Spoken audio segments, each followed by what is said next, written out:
Okay, so hari ni aku nak beritahu yang aku nak let go sport rim Vios JRS yang original dulu tu, yang aku nak tukar tu. Sebab rumah dah tak muat nak simpan barang lah. Dia takut lagi lama simpan kan dah tak tahu mana satu, and nanti berabuk lagi lama kan lagi tak laku. So ni aku nak jual, ni lah barang-barang dia. Sport rim 4 biji. Ni korang nikmatilah dulu proses untuk buat review.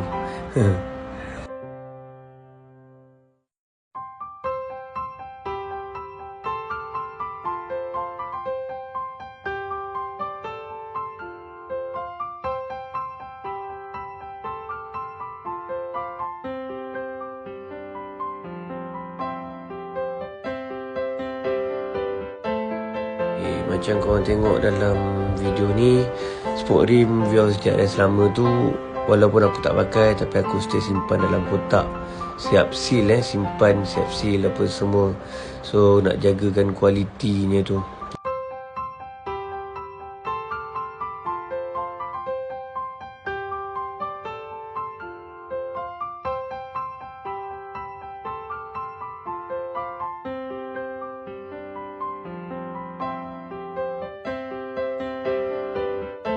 Okey, dekat sini aku agak give up sikit, nampak tak? Tu.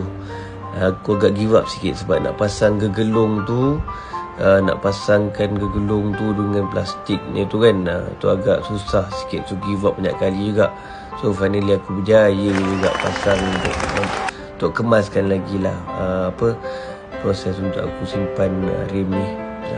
So siapa yang minat boleh call.